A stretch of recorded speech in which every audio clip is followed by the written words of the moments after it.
for me, it's just like, how can I get better?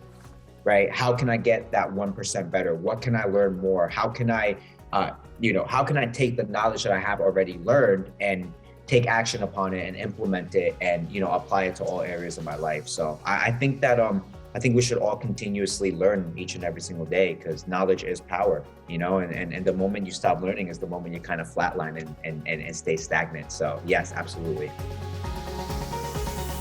All right. Well, we're here on the Carla Rand Show, and I've got James Jiang with me, and it's Boundless Fitness is your company, James. And we're going to talk about fitness, and we're going to talk about all kinds of fun stuff. So thank you so much for being on the Carla Rand Show with me today. Carla, thank you for having me. It's honestly a pleasure to be here today. Yeah, and I follow you, James, like on social media, and I'm like, this guy you're an achiever. You're like a high energy driven person.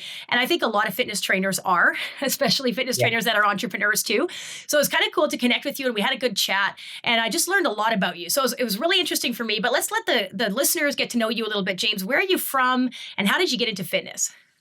Yeah, so currently I am in New Jersey. I was actually born in New York, but I moved to New Jersey from a really young age. I currently live in Edgewater, New Jersey, 25 years old.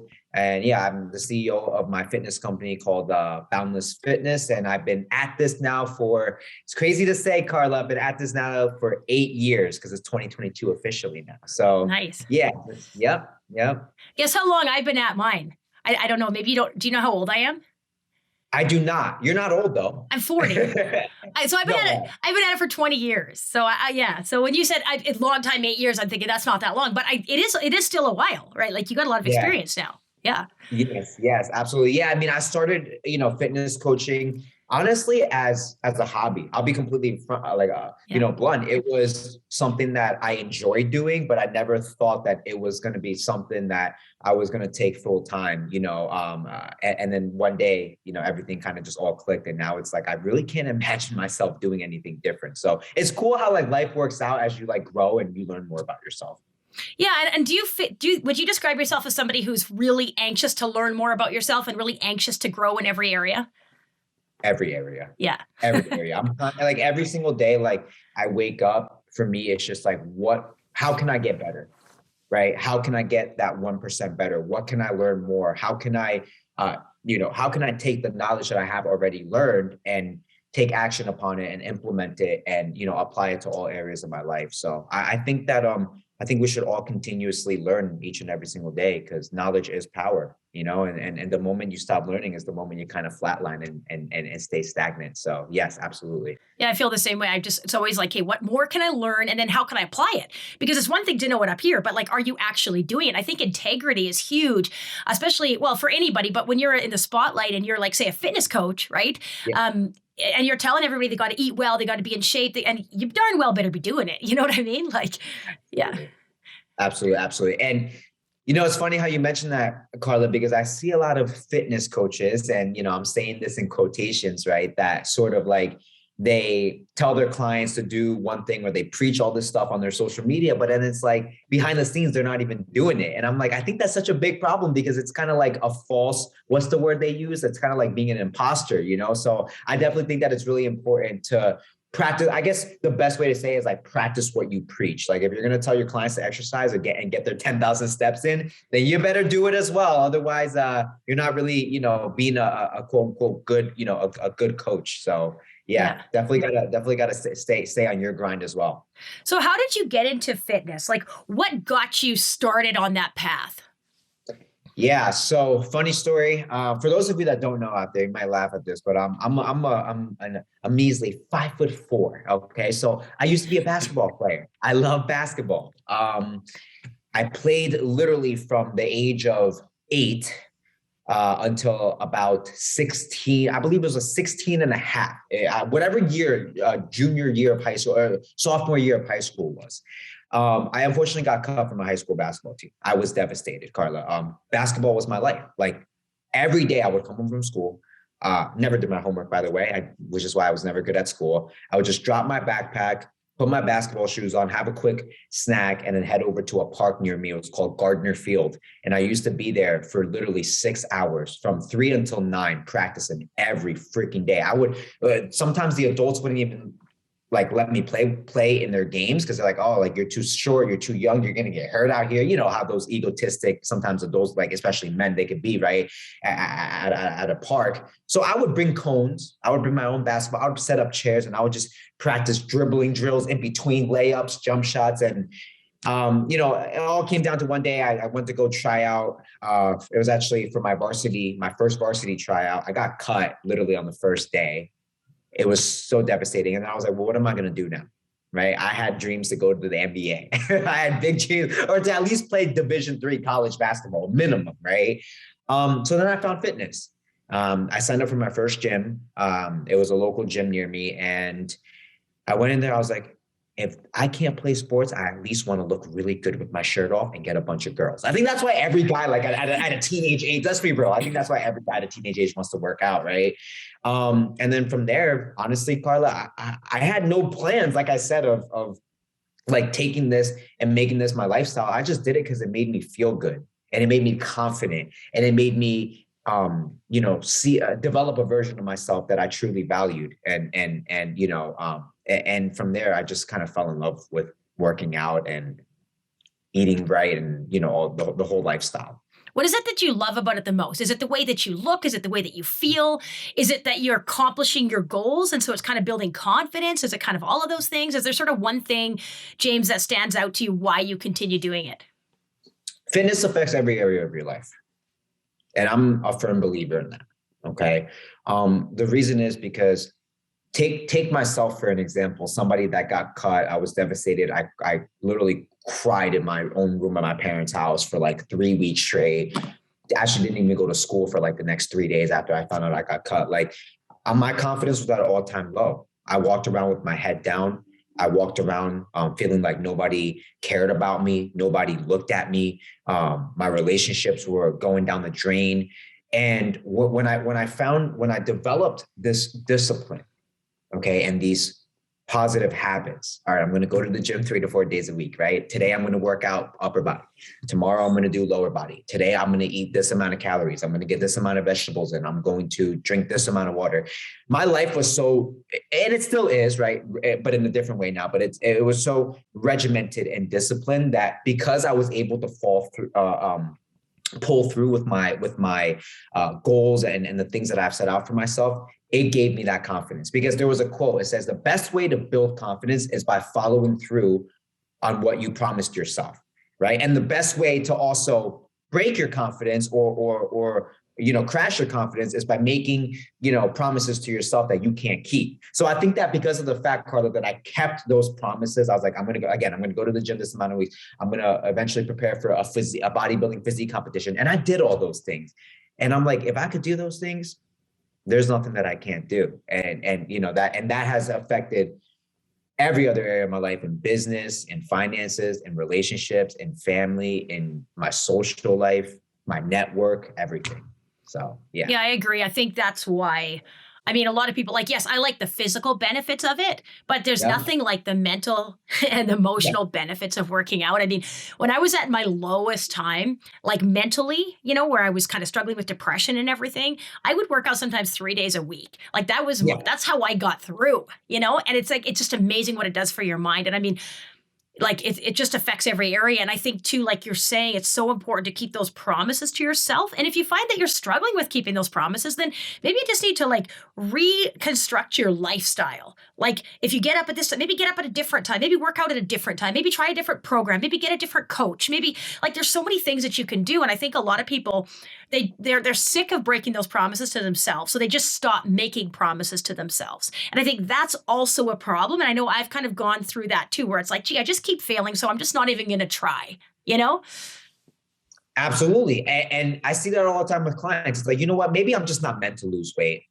Maybe I'm just not meant to look good, but I'm sure you've heard of that many times as well. Or maybe my genetics are just, you know, garbage. Like, no, it's not. It's because, you know, most of the time people fail because they don't have a plan, or they don't have the proper plan. And they're not consistent. Or if they do have the proper plan, like we said earlier, they don't take action upon it, right? Like you can't just hire a coach or buy a program and then expect, you yourself to wake up a week later with a six pack and, toned arms and legs.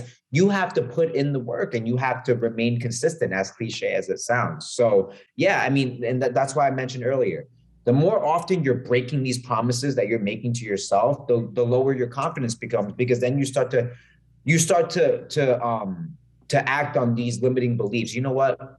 Nah, this isn't right for me. Nah, I'm not meant to be. Everybody in my family is overweight. So you know what? I guess I'm just meant to be overweight and get diabetes, high blood pressure. Like, it's how it is. And I've seen it with my own very two eyes with some of even my family members. So yeah, for sure. Yeah. Or I'm not the athletic type, right? I'm not, yeah. Yeah.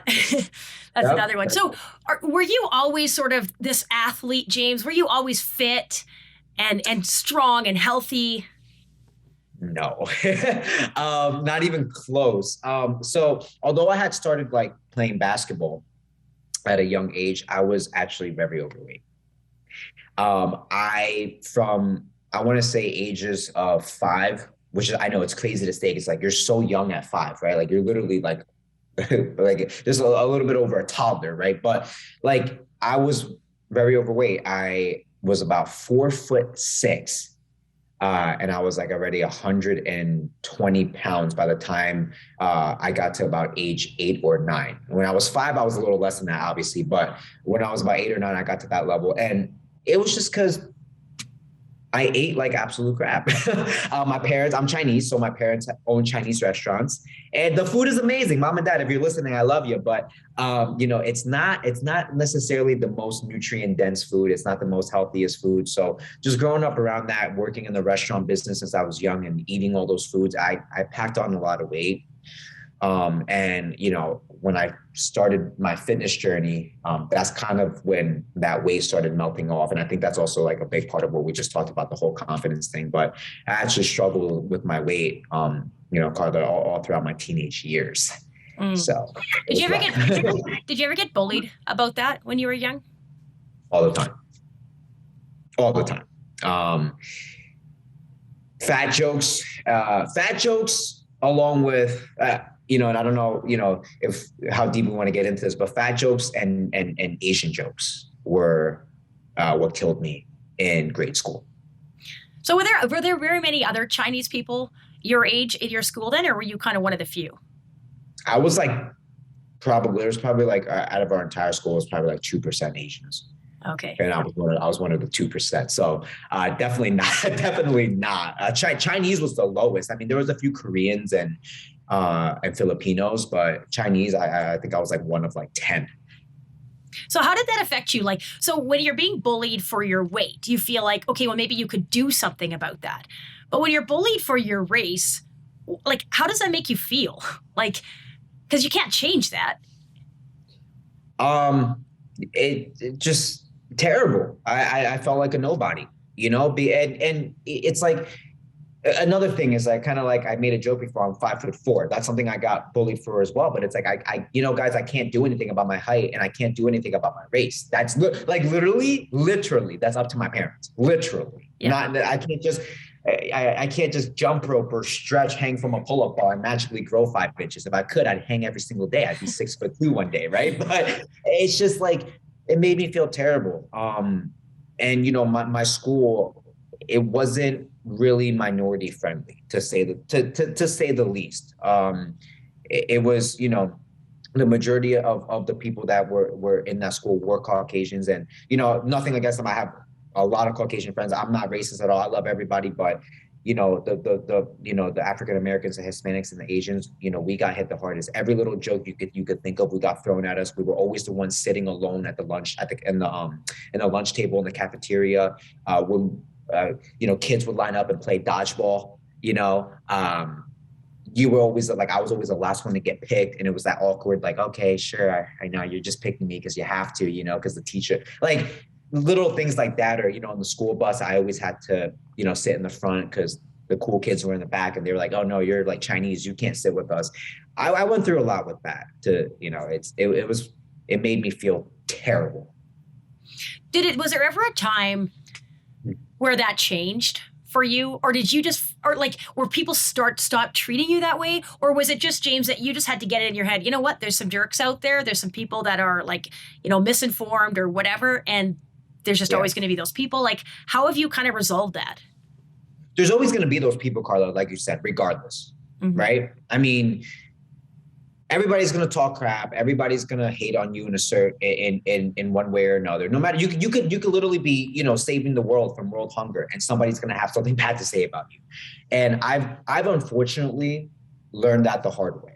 I'm 25 now. I started dealing with all this racism stuff since I was probably like 14 or 15 years old, right? Like I just came to a fact to accept that number one, are you paying my bills?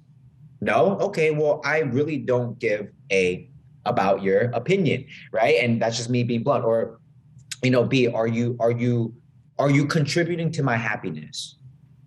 No, then again, same quote. I don't give up about your opinion, because why am I going to wake up every day and have God bless me with another day to breathe, change lives, smile, have both of my parents alive, an amazing sister, an amazing girlfriend, and I'm going to let somebody's opinion about my background, bring me down. So I eventually got to the point where I was like, no, like the more energy I put into focusing on that type of negativity, the more energy I'm taking away from building my own empire, my success, my health, my wealth, my relationships. And Carla, that's honestly where I just drew the line. It's like your opinion is irrelevant. And I'm a very selective guy with with who I surround myself with, very selective. That's why I tell people, I joke, I'm like, I have like 3 friends, but I literally have like 3 friends. I keep my circle really small, because if you're not contributing to my happiness, and you're not making, you're not helping me grow as a man, as an individual, your opinion doesn't matter, and I don't need you around me. Yeah, I think that's it's such an important thing, because like you said, there's always going to be somebody that's going to have something bad to say about you regardless. And so I think it's like getting to that point. And I find for me, it's hard, because it's like, you have to put up a wall so that you don't let that in. But at the same time, you don't want to become like a really hard, miserable person either. So I think like trying to find that balance. Do you feel like you've kind of found that balance, James, of like being open and vulnerable, but also not letting all the crap in? Yeah, absolutely. At the end of the day, and again, I'm just going to be very honest here. When people say things, it's always it's gonna hit you a little bit, right? And what I mean by hit you is like Carla, if you were to just tell me right now, like if you were to just make fun of me, like, James, you're short, or so, I don't know, something like that, or like, James, your hair, I need a haircut, by the way, guys. I'm sorry for my appearance. But I think you look good, James. I was worried about my hair today. No, I mean, I'm getting one Thursday because, I'm flying out to Miami on Friday for business, but I like to save it for the day before. But anyways, like if you were to just make fun of me for something right now, random, like I'm not going to lose sleep over it, right? But don't get me wrong. Like later when I'm walking my puppy, I might think like, dang, like, does she really think I have a bad haircut? Like, or dang, like, am I really too short? Should I get some shoes with some bigger soles so I could, like grow an inch? Like it's always going to hit you a little bit, but it's like, I used to lose sleep over this stuff, Carla. Now I don't. Right? If someone were to make fun of me when I was 19 about my height, I used to literally stay up. I used to cry I'm not even kidding. I used to cry to my mom. Mom, why am I so short? As a kid, I used to be like, why couldn't you and dad be taller so I could be taller, so the kids at school will stop making fun of me, or this and that, or why can't we just be like, why do we have to be? I think I was like 12 or 13. I asked, why are we Chinese? That's like, as a kid, you're like, you don't know what you're saying. So I was just like, Mom, Dad, why are we Chinese? All the kids at school are making fun of me. They're calling me, pork fried rice and chicken chow mein, and they're calling me all these, names. So yeah, see, this was from 12 years ago, right, Carla? And I still bring it up because yes, deep down, it makes me sometimes like not feel as good. But am I losing sleep over it? No, because I've gotten to that point where it's the balance. Like, I really don't care. Like, I'm still going to make money. I'm still going to change lives. So I think finding that balance is really important. But I just want to let everyone out there know it's okay to be vulnerable. And it's okay, like, if somebody says or does something to you that isn't necessarily, morally correct, or isn't like necessarily nice, it's okay to feel a little sad, but don't let it take over your day or take over your life. Yeah. And I think like I mean, this wouldn't necessarily apply to racism or anything like that, or your height, but certainly when it comes to like, if somebody's saying something negative about me, I like to evaluate it, James. Like, okay, do Mhm. they have a point here? Am I missing something? And then I kind of look at myself and say, okay, what was my intent? Why did I do it? And then if I can come out and say, no, you know what? I really don't think so. And especially if I bounce that idea off others as well that know me and Yep, like are yep. closer. And I'm like, okay, well, then I can throw it out, because I think that's like, there's always going to be stuff coming at you. And I think it's important for us to remain like having a good mindset and to stay positive, to just know what to throw out and what to keep. You know what I mean? Absolutely. Absolutely. I completely agree with that. You honestly couldn't have said that any better. Ah, Completely agree. oh, thank you. Yeah. So let's get into fitness a bit. Sure. Why is it so important? Okay, so we talked about how fitness affects your whole, like your mindset, your emotions, your everything. So that's why Everything. it's important. But what do you think is the most important part of fitness? Is it the diet? Is it I think I know what you're going to say, but is it the strength? Is it the cardio? Like, what is the most important piece? Can you separate them? Oof. Okay. Great question. Carla's coming at me hot today. So what's the most important? I mean, here's the thing, right? I can't answer that. It's all three. Well, I break it down into three. So nutrition, exercise, and then accountability and discipline, right? Here's why though. Let me explain, right? If you take a car, which most cars, okay, except for those new slingshot things that they have that are three-wheelers, which are pretty cool, by the way, but most cars have four wheels or more, right? Now, if you take one wheel off of the car, what's going to happen? The car's not going to drive. You're going to crash. You're going to flip over. You're going to get into bad accidents. Bad things are going to happen, right? Now, imagine you take one aspect of either the diet, the workout, or the accountability and discipline out of your fitness transformation journey. You are now missing such a crucial piece of the puzzle in order for you to succeed that most likely, okay, 99% of the time, you're going to fail, right? Let me break it down and give the people some context. Let's just say you have an awesome nutrition plan. You're eating in a calorie deficit. You're getting your vegetables. You're getting your fruits. You're eating healthy, blah, blah, blah. You have all of that, right? Cool.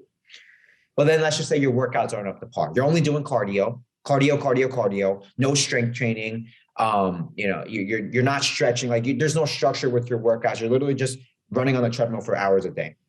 Now, okay, you're going to lose weight, but you're also losing muscle mass. Okay. And you're also, honestly, you're going to end up being what we call skinny fat because cardio doesn't build muscle. So skinny fat, as a visual for those that are listening, is every part of your body is skinny, except for the most stubborn areas, which the midsection, and depending on, sometimes for women, it's like the thighs, but most of the time it's the midsection, the love handles, and then the lower back, right?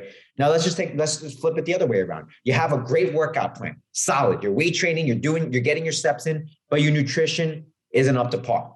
You're not tracking your food. You don't know how much you're eating. You're, eating junk all the time. Then you're also not going to get results. Now watch this. Here's a good one. Here's the one that nobody thinks about. You have a great nutrition plan and you have an excellent workout plan. You're not disciplined. You don't have anyone holding you accountable, and you're constantly on and off. 3 months, you get great results. 2 months later, you gain all the way back, and the cycle just continues to repeat itself. You're still going to be failing. You're not going to get the result. You know what I mean? So I honestly believe that all three are just as important. I used to think nutrition was the most important because, they say, oh, you can't out-train a bad diet. But then again, I've seen clients that have came to me, they're in a calorie deficit. They're getting, the protein, they're getting 1 gram per pound of body weight of protein, everything that they're supposed to be doing, but all they're doing is cardio and they have no idea how to even do a bicep curl. And they wonder why they're not seeing results, so honestly, all three, Carl. I know that's probably not what you wanted to hear, but no, that's what I figured. That's probably what you would say. I was trying to push you on it, and I was asking you kind of an impossible question, but you handled that well. Okay, so what do you think? Because you've worked with a lot of clients now, James. What is the best way to keep people accountable? Or does it really depend on the individual? Because I think that's the biggest challenge for us as coaches is how do because we can give them the best plan in the world. And you probably think your plan's the best. I think my plan's the best. We got good plans, James, you and I. But how do we keep people on track with that plan? What have you come up with? What seems to work well? Absolutely. So for us personally, what I've noticed is, again, like you said, everybody's different, right? So some people, and I've came like just to clarify, like I've worked with close to 1,500 people, transformed 1,200 plus lives, right? Because not everybody is gonna succeed. Some people are gonna fail, and they'll be transparent. I'm not gonna say everybody in my program succeeds, right? I'm gonna be honest with everybody about that. But everybody's different. Some people, they need the hand holding. They want you to text them every day. They want to talk to you on FaceTime once a week. Some people, they sign up, you give them the plan, they do their photos every single week on whatever day, mine are on Fridays, and they don't talk to you for the other 6 days, right? So everybody's different, but I think hands down, what's the most important is community. Okay. And that's when I saw my fitness business change. I used to never have a community, a group. We have an inner circle private group. And when I didn't have that, I felt that like everybody was disconnected and they felt kind of alone. Like, although like, don't get me wrong, I was there for them. Like I was their coach. It was cool. But like, now imagine you're in a community of 50, 60, 70, 100, 500, 1,000 men or women that have the same goal, drive, and passion as you, right? They all want to, lose weight or get healthy or drop their cholesterol or reduce their high blood pressure or, feel and look sexy in that bikini, right? It encourages you to push forward, because something that I've learned from one of my first mentors ever, not fitness mentors, he was a business mentor. And to this day, he's one of my best friends. The top 5 people that you surround yourself with is who you become. So put it this way, Carla, let me ask you this, as a fitness coach to fitness coach. If you want to lose 20 pounds, are you going to surround yourself with a group of 5 people that are lazy, that just sit there and munch on junk food, watch Netflix every night and make excuses as to why they can't work out? No, because you're eventually going to pick, like, it might not be overnight, but eventually you're going to be, you know what? I won't work out today. I'll just watch a quick episode of Netflix and munch on some Cheetos. It can't hurt me that bad. One day turns into 2, 2 turns into 5, a week turns into a month turns into a year turns into 10 years.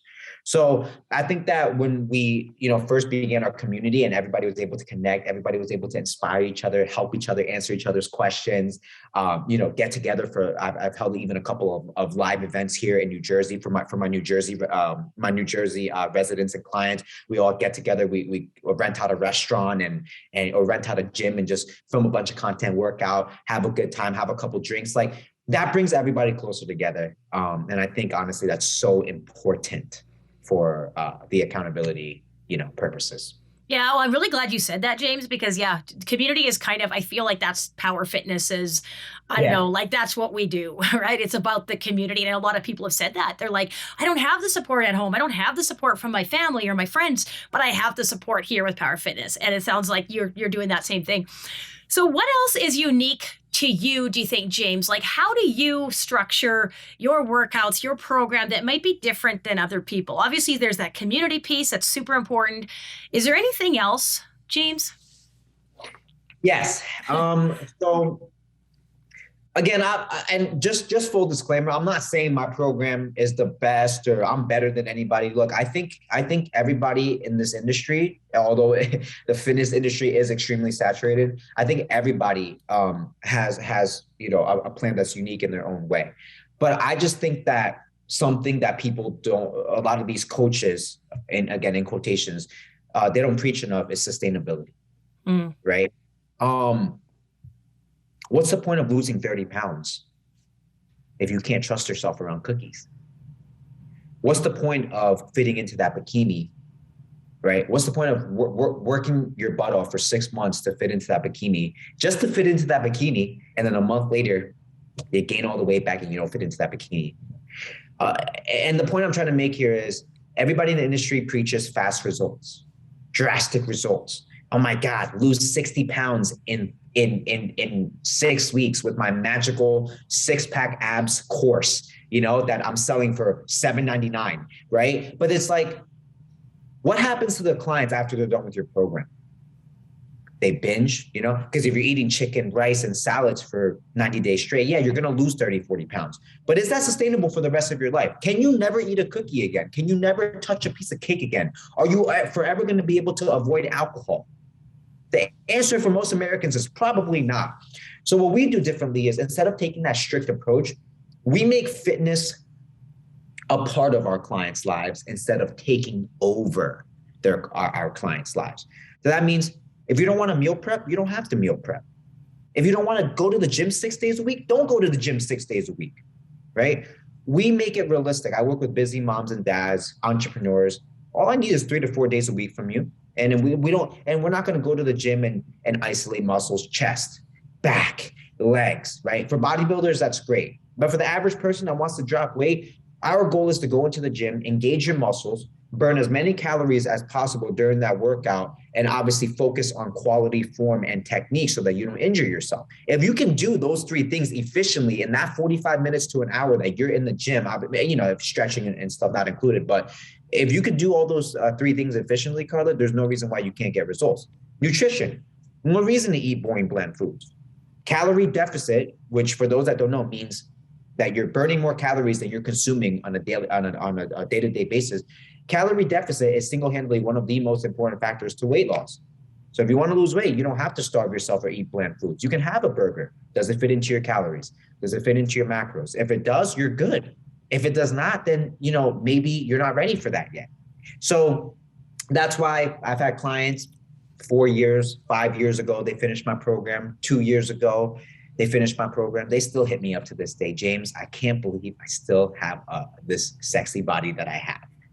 Mm-hmm. Thank you. So that's ultimately what makes it different. It's the sustainability. And I tell people I'm the last coach you'll ever need. You won't ever have to spend another penny hiring me or hiring someone else ever again, because I'm going to get you the results and I'm going to teach you how you can sustain this forever.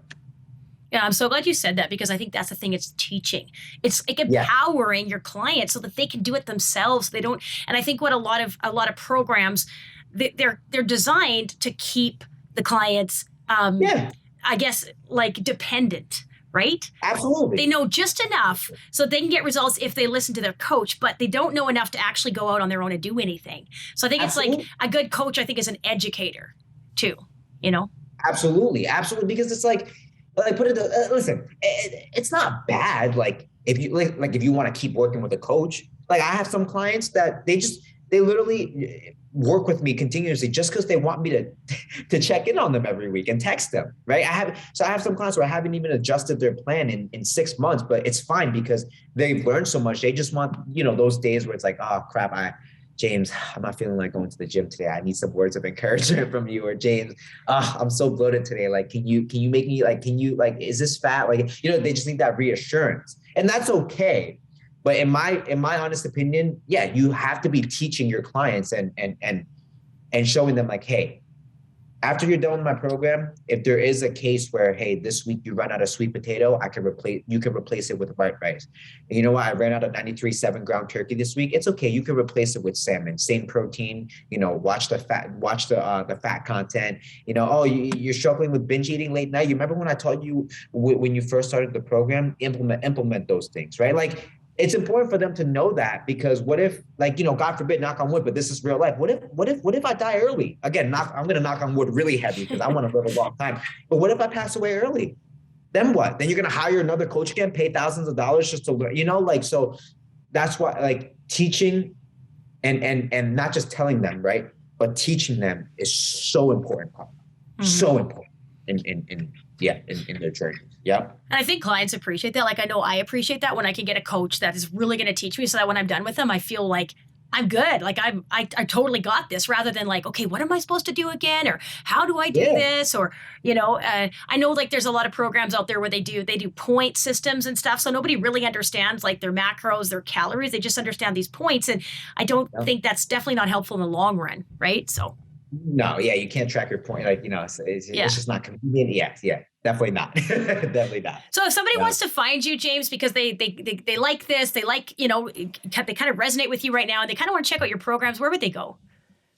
Yeah, absolutely. So the easiest way to find me is on social media. Instagram is one of my main platforms. You guys can follow me at James Jiang Official. So it's going to be JAMES, my last name, Jiang, JIANG. and then the word official, no underscores, anything like that. And if you guys are interested in working with me or getting some more information about my program, again, the easiest way is to find me there and then send me a direct message. So for the listeners of this podcast, I've decided today, like I'll create sort of a keyword just so I know, hey, like you came from, Carla's podcast, which is the best podcast in the world. You guys could just DM me the keyword podcast, podcast, just so I know exactly where you came from and, that you checked out this interview and whatnot. So social media is the best way. DM me right on there. Cool. Well, thanks so much, James. Really appreciate this conversation. And I knew that we were going to have a good talk about fitness, but I love that the other stuff that we were able to talk about too. So thank you so much for taking the time, James. Of course. Thanks for having me, Carla. I really appreciate you bringing me on. It was a lot of fun. Thank you for tuning into the podcast today. I absolutely love that you joined us. I love being able to record these, and I love our guests. It's been so much fun. So thank you. Please like it, share it, comment, do all of the things that you feel like you want to do if you enjoyed this podcast. I really, really appreciate that. And this podcast has been brought to you by my company, Power Fitness Online. So everything that we do locally with our workouts, with our group nutrition coaching, and with all of the other fun events and stuff that we run, we put all of that online. So now you can access everything, even if you're not locally, don't live in our area. So my coaches and I and all my staff, the whole team, we are putting so much work into these workouts. We're filming 5 fresh workouts every single week so that you never have to do the same workout twice. We're also doing group nutrition and personal nutrition coaching so that you get exactly what you need. And you know what the best part is? It's the community. The absolute best part is just knowing that you have the support, that you have the encouragement, that you have everything you need to succeed. So go to powerfitnessonline.com.